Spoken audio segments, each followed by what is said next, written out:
Tengan ustedes muy buenas tardes, estamos en un nuevo programa de La Cuarta Pared. Hoy día vamos a hablar de justicia y derechos humanos. Para esto vamos a analizar 3 películas, una serie de televisión sumamente famosa donde vamos a determinar cuáles son las condiciones de la justicia, cuáles son las condiciones del debido proceso, cuánto ha influido y cuánto sigue influyendo la discriminación en el tema de justicia y derechos humanos, y al mismo tiempo cómo en verdad ha evolucionado la justicia tanto desde antes del siglo XX como después. Así que vamos a empezar La Cuarta Pared, justicia y derechos humanos.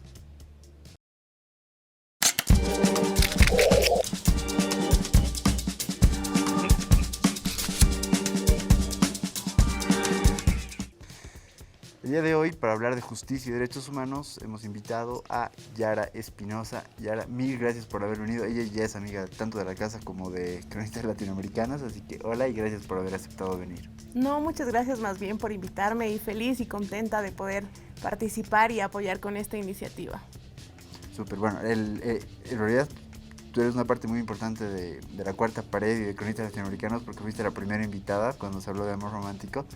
Y ahora vamos a hablar de algo totalmente diferente, porque el amor no es justo, entre otras cosas. Hoy día vamos a hablar de justicia y de derechos humanos. Vamos a empezar con el primer clip, que es de una película dirigida por Aaron Sorkin, nominada al Oscar justamente de este año, que es El Juicio de los 7 de Chicago. Vamos a ver el primer clip. It was premeditated murder. Yes, it was. Fred Hampton was assassinated last night. Marshals, put Mr. Seal. He would have been able to hold a gun in his hand. When they publish the coroner's report, make sure you ask about the bullet wounds in his shoulders. I strongly caution you, Mr. Seal. I strongly caution. Oh, strongly fuck yourself. Marshals, take that defendant into a room and deal with him as he should be dealt with.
Let the record show that I tried, fairly and impartially.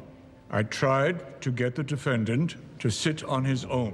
I ask you again, Mr. Seal, and you may indicate by raising your head up and down, or moving it from side to side, if I have your assurance that you will not do anything to disrupt this trial if I allow you to resume proper order. Do I have your assurance?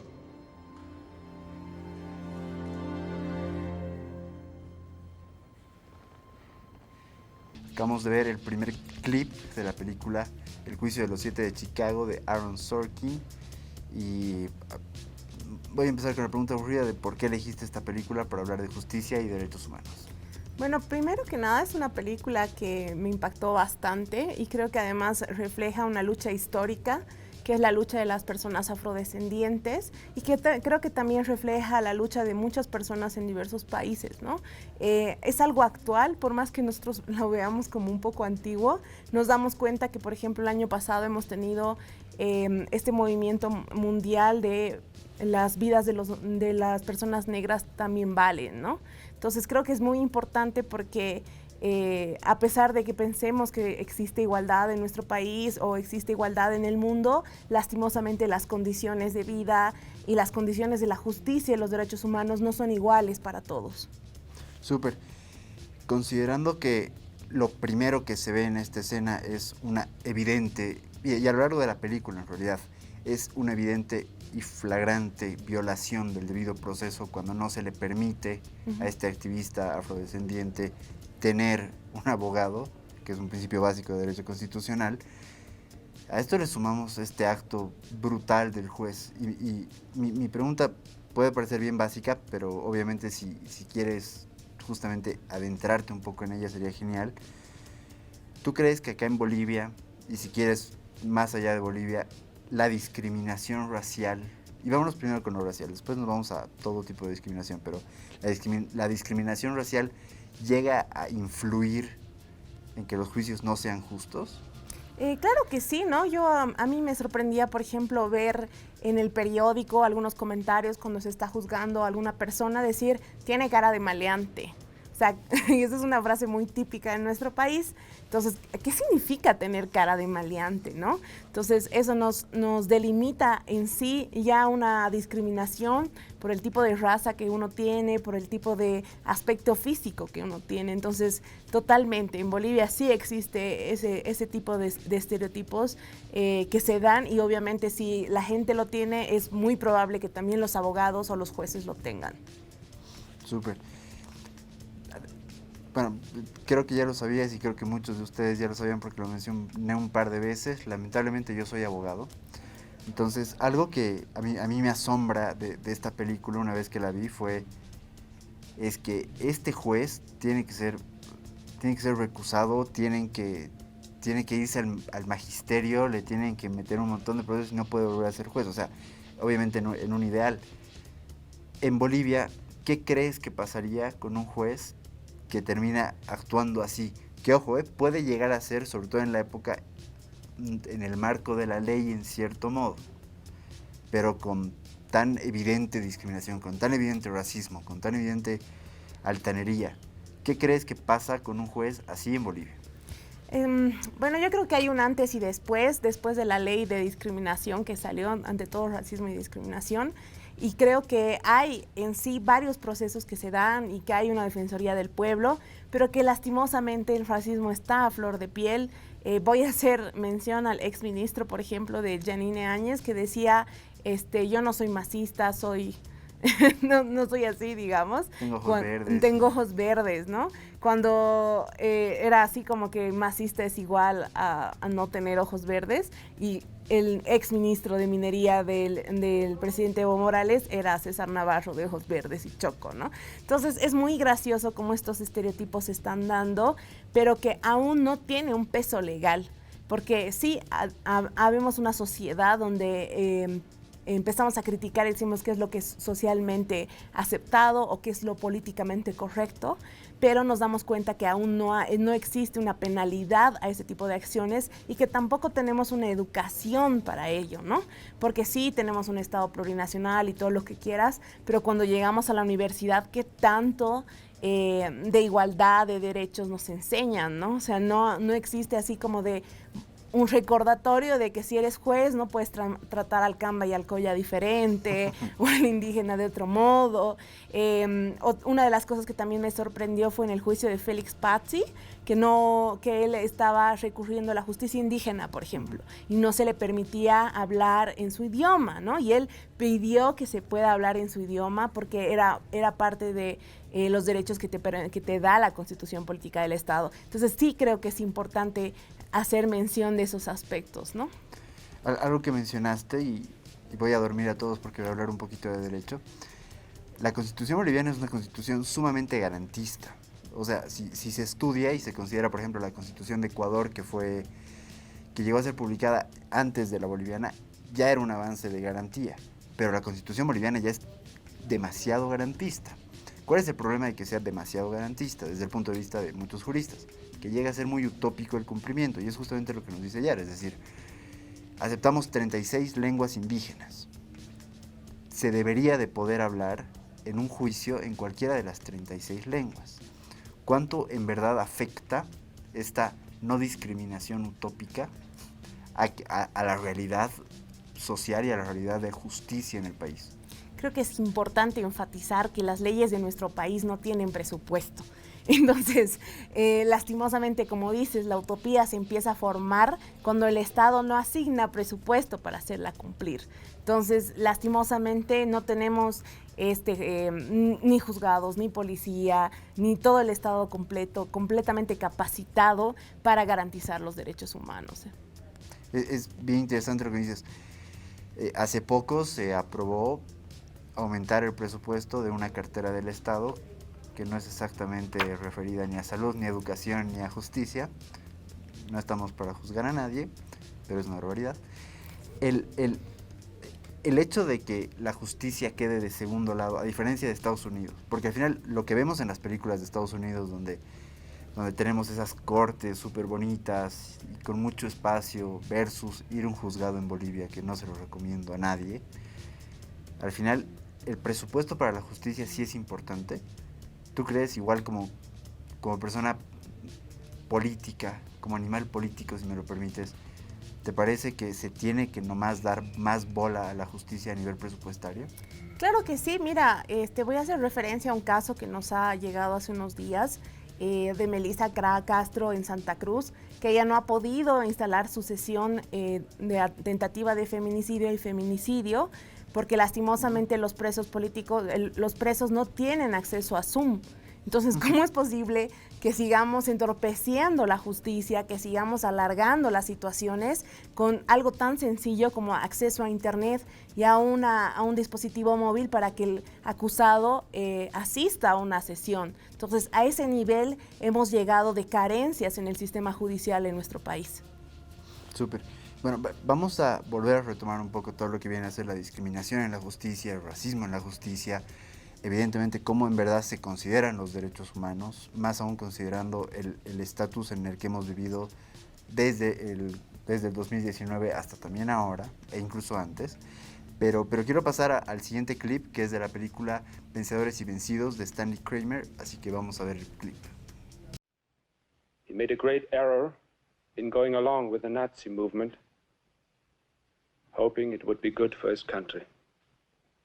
But if he is to be found guilty, there are others who also went along, who also must be found guilty. Ernst Jannings said, "We succeeded beyond our wildest dreams." Why did we succeed, Your Honor?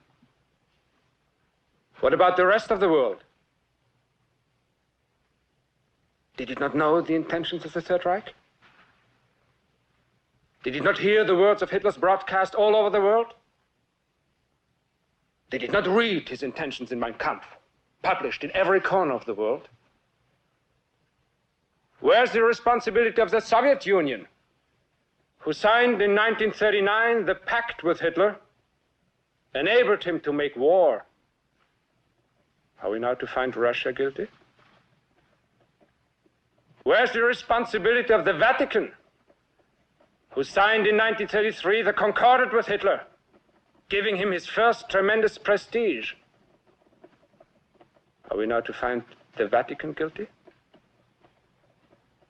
Where's the responsibility of the world leader Winston Churchill, who said in an open letter to the London Times in 1938, 1938, Your Honor, were England to suffer national disaster, I should pray to God to send a man of the strength of mind and will of an Adolf Hitler. Are we now to find Winston Churchill guilty? Where's the responsibility of those American industrialists who helped Hitler to rebuild his armaments and profited by that rebuilding? Are we now to find the American industrialists guilty? No, Your Honor, no. Germany alone is not guilty. The whole world is as responsible for Hitler as Germany. It is an easy thing to condemn one man in the dark. It is easy to condemn the German people, to speak of the basic flaw in the German character that allowed Hitler to rise to power. But at the same time, comfortably ignore The basic flaw of character that made the Russians sign pacts with him, Winston Churchill praise him, American despots profit by him. Acabamos de ver una escena de una excelente película clásica de 1961, Vencedores y Vencidos, o Los Juicios de Nuremberg, como también se la conoce en Latinoamérica. Acá lo que vemos es al defensor de los nazis en el juicio de Nuremberg, donde básicamente llama a todo el mundo, todos ustedes son unos hipócritas. ¿Cuánto juega la hipocresía en la justicia? Creo que es bien importante hacer énfasis de ese aspecto porque es algo que también de nuevo pasa en nuestro país. Es así como que, pero si todos los políticos roban, ¿ya qué? ¿No? Entonces es un poco como lo que sucede en las escenas de esa película. Es así como que todos han sido juzgados, entonces mi cliente lo voy a defender por más que sea culpable, porque todos han cometido el mismo error, ¿no? ¿Qué tiene de malo robar si todos roban? O esta típica frase que se da, ¿no? De el que roba ladrón tiene 1000 años de perdón. O cosas así que es simplemente para terminar justificando las malas acciones que se cometen en la sociedad y que obviamente hacen que terminen perdonando, por así decirlo, a más de un culpable, ¿no? Entiendo. Parte de la lógica de esta película y parte de la defensa que se llega a dar es: ustedes, señores franceses, ustedes, señores ingleses, tienen colonias, explotan africanos, y aún así van a tener la cara de venir a decir que los alemanes no pueden explotar europeos. Que tiene que ver justamente con lo que dices, ¿no? Todo el mundo lo hace, pero al mismo tiempo, ¿qué pasa cuando la persona que está en el poder y la persona que te va a juzgar también es una persona que viola derechos humanos, que ha llegado a entrar en corrupción? Por decir algo, el partido político que esté en el gobierno, casi cualquiera tiene cierta cola de pájaro respecto a casos de corrupción. ¿Cómo sientes, viviendo ya en la política, que una persona que no tiene demasiada moral o no debería de tener demasiada moral para decirte no robes, no mates, no discrimines, te lo dice? Yo creo que es una completa contradicción que tiene su origen en el poder, ¿no? Entonces yo, con poder, uso de excusa tus acciones para justificarme, ¿no? Y es un poco lo que está sucediendo también actualmente en nuestra sociedad, porque lastimosamente se utiliza los crímenes, por ejemplo, de la expresidenta Yanine Áñez, pero no se juzga los crímenes que han sucedido en el gobierno de Evo Morales. Para tomar un ejemplo, por ejemplo, Chaparina. O sea, nunca hemos llegado a un juicio justo ni al esclarecimiento de los hechos de Chaparina, pero le echamos palo porque nos conviene políticamente a el juicio de Yanine Áñez. Entonces yo creo que también esa pugna política, que obviamente era más geopolítica de Estado, ¿no? Como de dos estados grandotes, en el juicio que hemos visto en las escenas, ¿no? Pero obviamente yo creo que por ahí también va la mano. Súper. Y continuando con todo este tema histórico, otra cosa que en realidad no se juzgó tanto, terminó siendo más para materia de investigación jurídica, el hecho de que empresas como Kodak, como Hugo Boss, el propio Vaticano, lo que el abogado dice de Winston Churchill llegó a decir que Hitler era bueno. En este caso, todo lo que viene a ser la industria, todo lo que viene a ser los poderes medio divinos como el Vaticano, que están por encima de los estados, ¿está bien que estén impunes? ¿Está bien que estén en un balcón mientras se juzga a personas naturales? Para nada, ¿no? Pero lastimosamente ahí viene la doble vara de la moral, ¿no? Es así como de... Y a mí me pasa mucho con este tema, por ejemplo, de la pedofilia, ¿no? Entonces empiezas a hablar de la pedofilia ejercida por la Iglesia Católica y obviamente todos empiezan a cerrar el pico, ¿no? Y tú les dices, ¿pero qué pasa? No, es que es la manzana podrida del cesto, ¿no? Entonces no es la manzana podrida del cesto, es un hecho sistemático que se ha ido reproduciendo y que lastimosamente por este tipo de conceptos de que es uno solo, ha seguido, por así decirlo, manchando a toda una institución que además, en vez de esclarecer ese tipo de hechos, los tapa, ¿no? Entonces, para mí no es lo más justo que puede pasar. Ya me metiste un tema que es bárbaro, que me encanta. Nos van a censurar, nunca jamás vamos a tener publicidad, pero no importa. Algo que es bien importante, todo lo que viene a ser los casos de pedofilia, cuán involucrados están desde colegios, no solamente católicos, sino colegios en general, instituciones universitarias en general y la iglesia. ¿Qué haces para que se vuelva visible todo esto que está pasando? Que obviamente ahora es más visible que hace 50 años, pero vamos, o sea, es terrible lo que pasa. ¿Cómo haces para visibilizar el tema de los derechos humanos de los niños? Bueno, una de las cosas que ha pasado ha sido que han salido periodistas a investigar la red de pedofilia que existía y de violación de los derechos humanos por parte de la iglesia.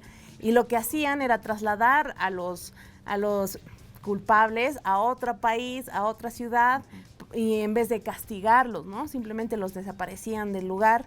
Y tampoco había un resarcimiento a las víctimas, se los dejaba colgando, se los censuraba, y lastimosamente esta situación sigue sucediendo. Si mal no recuerdo, hace 3 meses explotó unos casos en Argentina y obviamente no hay realmente no hay un resguardo por la niñez, como se dice. Realmente las redes de trata y tráfico son tremendas y la gente es muy superficial al respecto, ¿no? Hace poco igual veía en Twitter cómo un restaurante se hacía la burla de una de las chicas desaparecidas diciendo, ¿y si nos escapamos? ¿Y si desaparecemos? ¿No? Haciendo énfasis a que la chica no estaba desaparecida, sino que estaba por ahí, cuando en realidad hay todo un sinfín de redes de trata y tráfico en nuestro país y en otros países que lastimosamente afectan. Las niñas están siendo violadas por 10 bolivianos, ¿no? Y obviamente son niñas traídas del oriente, y en el oriente llevan niñas del occidente. Entonces realmente a mí me impresiona que las cosas se tomen hacia la ligera, y obviamente la iglesia no está impune de eso. Súper. Algo que es bien importante respecto a lo que nos has dicho, e insisto, considerando que eres un animal político, ¿cuál es la tarea de los políticos, de las figuras públicas, pero también de los políticos y los que hacemos política desde donde sea, para visibilizar los derechos humanos y dejar de hacer que los derechos humanos sean esa cosa que existe, pero que en realidad no existe?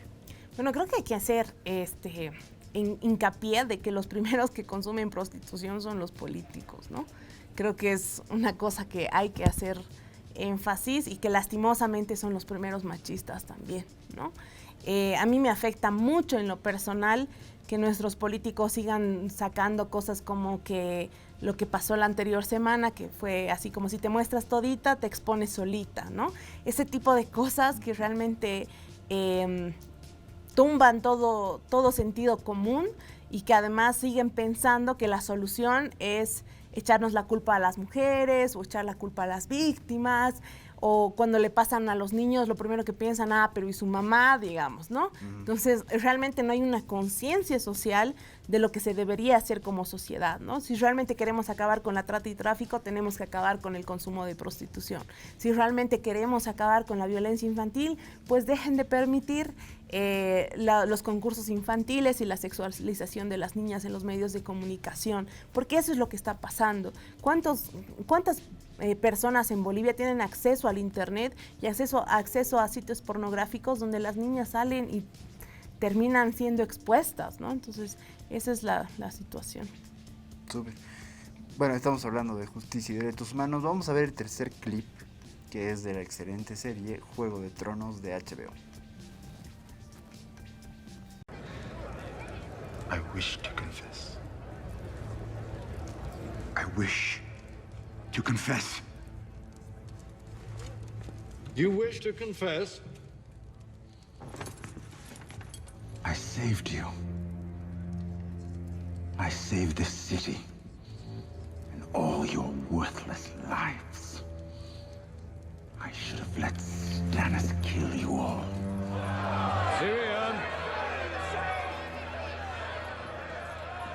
Do you wish to confess? Yes, Father. I'm guilty. Guilty? Is that what you want to hear? You admit you poisoned the king? No. Of that I'm innocent. I'm guilty of a far more monstrous crime. I'm guilty of being a dwarf. You're not on trial for being a dwarf. Oh, yes I am. I've been on trial for that my entire life. Have you nothing to say in your defense? Nothing but this. I did not do it. I did not kill Joffrey, but I wish that I had. Watching your vicious bastard die gave me more relief than 1,000 lying whores. I wish I was the monster you think I am. I wish I had enough poison for the whole pack of you. I would gladly give my life to watch you all swallow it. Samarin! Samarin, escort the prisoner back to his cell. I will not give my life for Joffrey's murder, and I know I'll get no justice here, so I will let the gods decide my fate. I demand a trial by combat.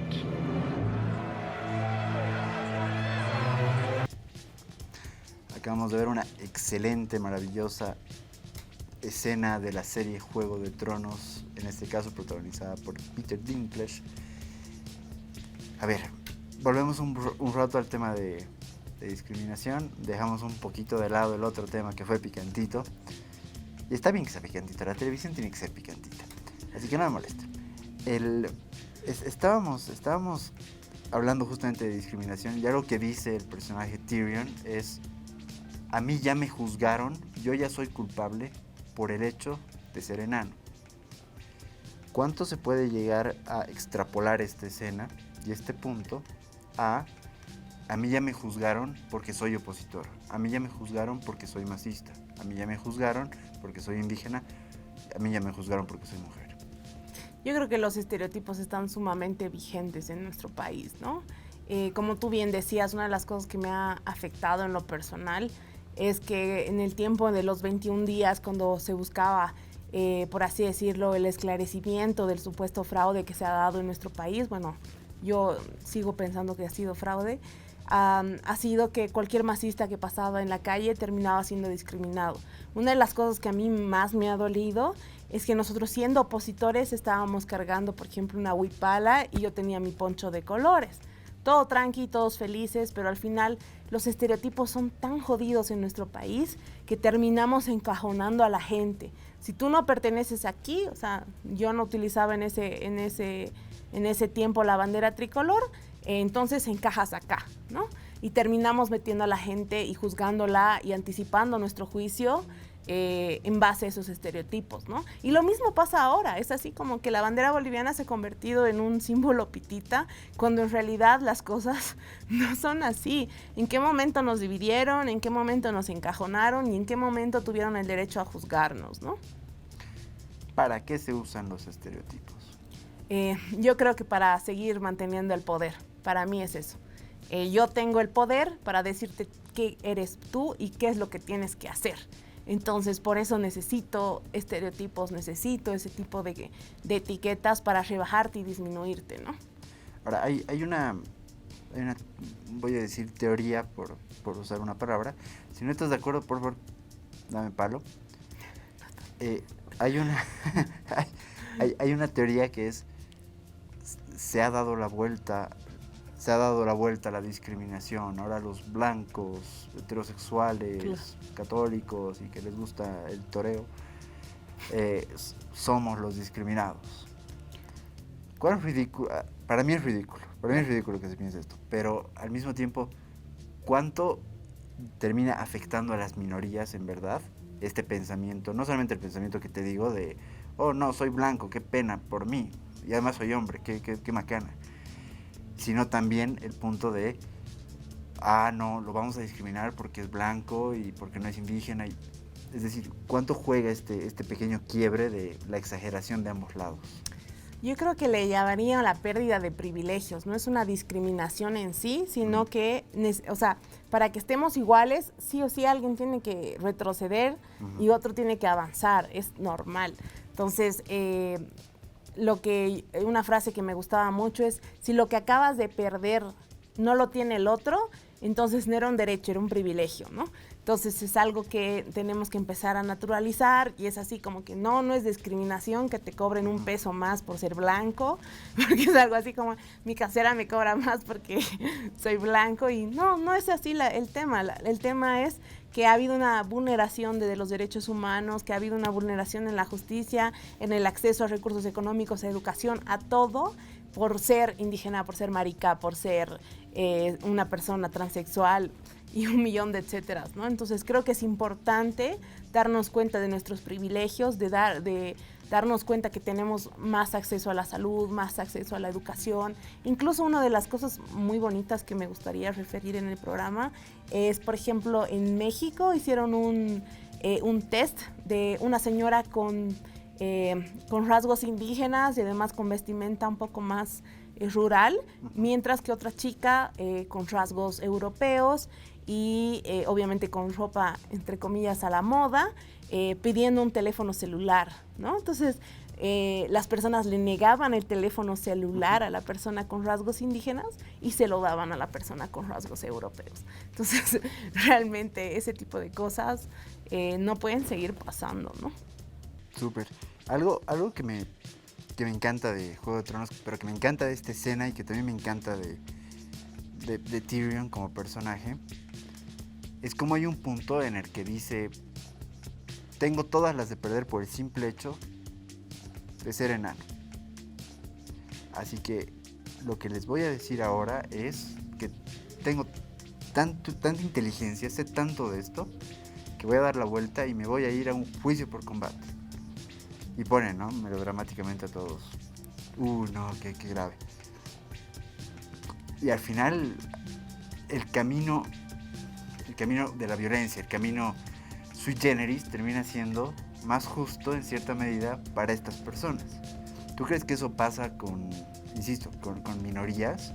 Y no solo con minorías, con mujeres, con trans, con gays, con afrobolivianos, con indígenas, con etcétera, con todas estas personas discriminadas, porque aunque no lo crean, los hombres heterosexuales no somos discriminados. Al final ellos se dan cuenta que la justicia es una basura, que su condición les va a afectar, por lo tanto tienen que tomar un camino más allá de la justicia.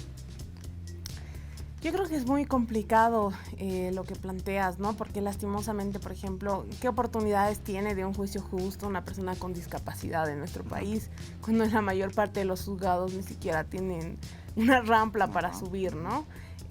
O qué acceso tienen cuando en realidad un indígena, cuando no hablan su idioma, ¿no?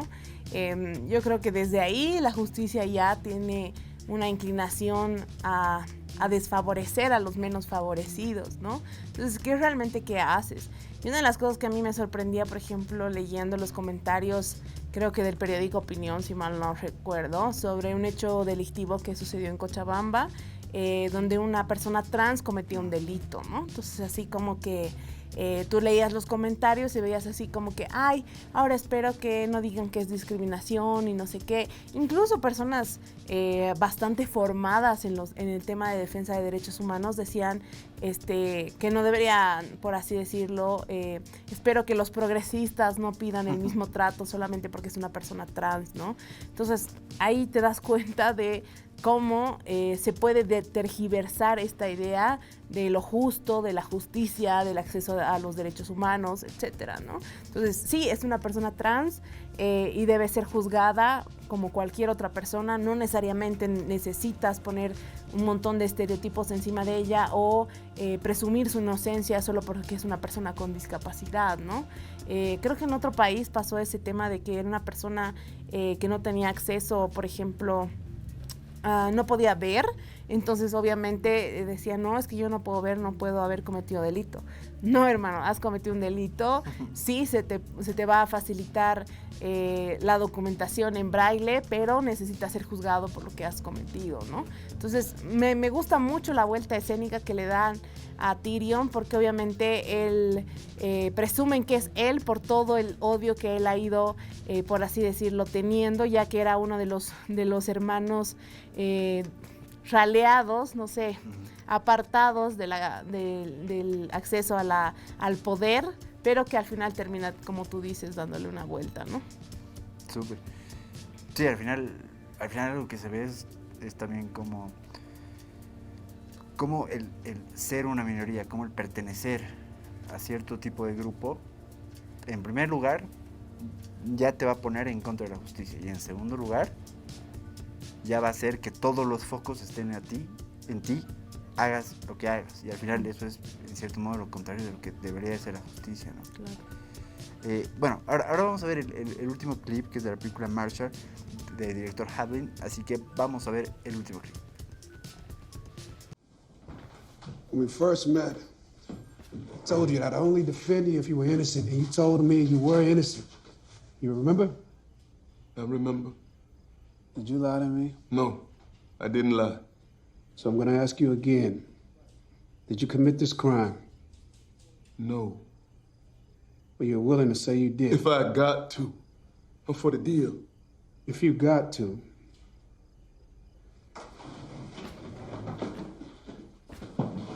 My great-granddaddy was a slave. Were your people slaves, Joseph? When we were slaves, we had to do what the master said, but we're not slaves now, are we? No, we ain't slaves. You say that like it's nothing. We ain't slaves because we rose up and we fought and we fought and we fought till we got our freedom. Isn't that right? My granddaddy escaped when he was 15. Fought off 4 men and an attack dog, my mama said. Okay, then. You tell me this. After what your granddaddy did to get his freedom, you're just gonna give it right back for nothing? Something you didn't even do? Understand this. If you want your freedom, you're gonna have to fight for it. You don't have to fight alone. That's why I'm here. We've got weapons now, Joseph. Our people do. Weapons we didn't have before. We've got the law. And you've got Sam, one of the finest young trial lawyers in this country, on your side. You really think we can win? I wouldn't be here if I didn't think we could win. Acabamos de ver un fragmento de la película Marshall de Reginald Hudlin. Es una película que no sonó tanto, pero que es bastante buena. También la recomiendo. ¿Por qué elegiste esta película y qué de esto te llama la atención para lo que viene a ser justicia y derechos humanos? Creo que una de las claves fundamentales para hablar de justicia y derechos humanos en cualquier país es primero darse cuenta que necesitamos la organización, a veces civil, de las personas para enfrentar este tipo de situaciones, ¿no? Entonces a mí me gustaba mucho esta peli porque obviamente es una activista que empezó traspasando todo tipo de barreras. Al abogado no lo dejan estudiar en la universidad por ser negro. Y además tuvo que recurrir a financiamiento para dar su trabajo gratis, que es algo que está sucediendo también en nuestro país con los casos de feminicidio, por ejemplo, ¿no? Entonces vemos cómo la acción ciudadana hace que los casos por así decirlo, que van a la justicia y que son injustos, puedan llevarse a buen puerto porque existe toda una organización por detrás, ¿no? Súper. Voy a dar spoilers, siempre damos spoilers, es una vergüenza que no sepan que vamos a dar spoilers, pero los voy a dar en un ratito más. Primero voy a hacerte una pregunta. Hay una parte, justamente en esta escena, algo que pasa es que le dice, ¿por qué te declaras culpable si es que eres inocente? Que luego no está inocente, pero no importa. ¿Por qué te declaras culpable si es que eres inocente? Pasa mucho eso a nivel de derechos humanos con personas que no saben de derecho, que les asusta el derecho, que les asusta todo lo que viene a ser el aparato de justicia. Por lo tanto, por la posición en la que estás, se terminan declarando culpables. ¿Pasa eso mucho a nivel de política, por ejemplo? Sí, a mí me duele decir que también esto sucede en nuestro país, porque lastimosamente es más fácil declararte culpable que acceder a un juicio justo. El promedio de la gente en nuestro país que accede al juicio y que está esperando con detención preventiva es de 3 a 5 años. Entonces tú, en teoría, estás pasando ya por pagar lo que has hecho, y obviamente a veces son delitos menores que no tienen la debida...